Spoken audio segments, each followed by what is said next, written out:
పెదకూరపాడులో మెరుపులా మారిపోతున్న జన సమీకరణాలు.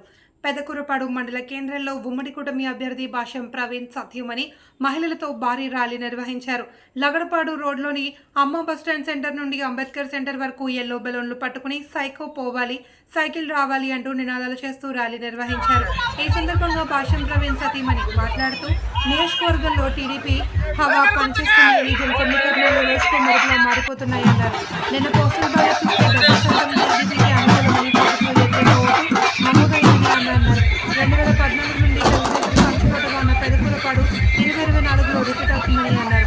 వైసీపీ నుంచి ముఖ్య నేతలు సైతం చంద్రబాబు మేనిఫెస్టోకి ఆకర్షితులై సూపర్ 6 పథకాలతోనే రాష్ట్రం అభివృద్ధి చెందుతున్న ఈ ఆలోచనలు టీడీపీలో చేరుతున్నారని అన్నారు. ప్రజలు స్వచ్ఛంగా టీడీపీని కోరుకుంటున్నారని, సైకో పాలన అంతమందిందుకు మరో 2 రోజుల సమయం ఉందని జోస్యం చెప్పారు. ఈ కార్యక్రమంలో జిల్లా తెలుగుదేశం పార్టీ కార్యదర్శి అతిమల రమేష్, రాష్ట్ర మైనార్టీ సెల్ టీడీపీ నాయకులు నూర్జహాన్, పల్నాడు జిల్లా కార్యనిర్వాహక కార్యదర్శి షేక్ ముంతాజ్, గంగిరేని లీలావతి, కల్పన, కృష్ణకుమారి తదితరులు పాల్గొన్నారు.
ప్రజలందరికీ వేరే నారికి వచ్చిన ప్రతి ఒక్కరికి హృదయపూర్వక నమస్కారాలండి.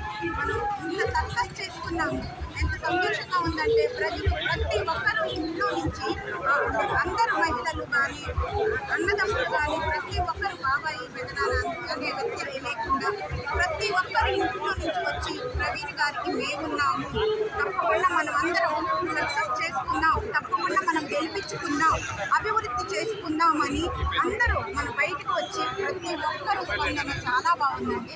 అట్లానే ప్రవీణ్ గారి మీద పెట్టుకున్న నమ్మకాన్ని మాత్రం తప్పకుండా అభివృద్ధి చేస్తారండి. తప్పకుండా మనం మంచి మెజార్టీతో ప్రవీణ్ గారిని ఎమ్మెల్యేగా, ఎంపీ గారిని కూడా గెలిపించుకొని మనకి కావాల్సినవి అన్ని ఇంతమంది మహిళలు ఎప్పుడు కూడా బయటికి రాని మహిళలు ఎలాగైతే రాజధాని ఉద్యమం కోసం సపోర్ట్ చేయడానికి వచ్చారో అలాగే ఈ ఎన్నికల్లో కూటమి అభ్యర్థులు తప్పక గెలవాలనే ఒక సంకల్పంతో ఈ రోజు మేమందరం ఉన్నాం. మేము మా పార్టీని గెలిపించుకుంటాం, నిలబడతామని. ఎందుకంటే వాళ్ళకి పిల్లల భవిష్యత్ అవసరం.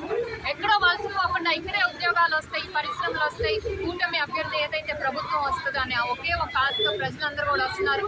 ఇంతమంది మహిళలు చూసి, ఎందుకంటే జగన్ బయటికి రావడానికి భయపడుతున్నాడు, పరదాల్చడానికి ఏసీ బస్సులో తిరుగుతున్నాడు. కానీ మహిళలు మాత్రం ఓపెన్ గా ధైర్యంగా బయటకు వచ్చి నిన్ను దించుతాను చూసేసరికి ఆయన వెన్నులో వణుకు మొదలైంది, మాటలో వణుకు వచ్చింది.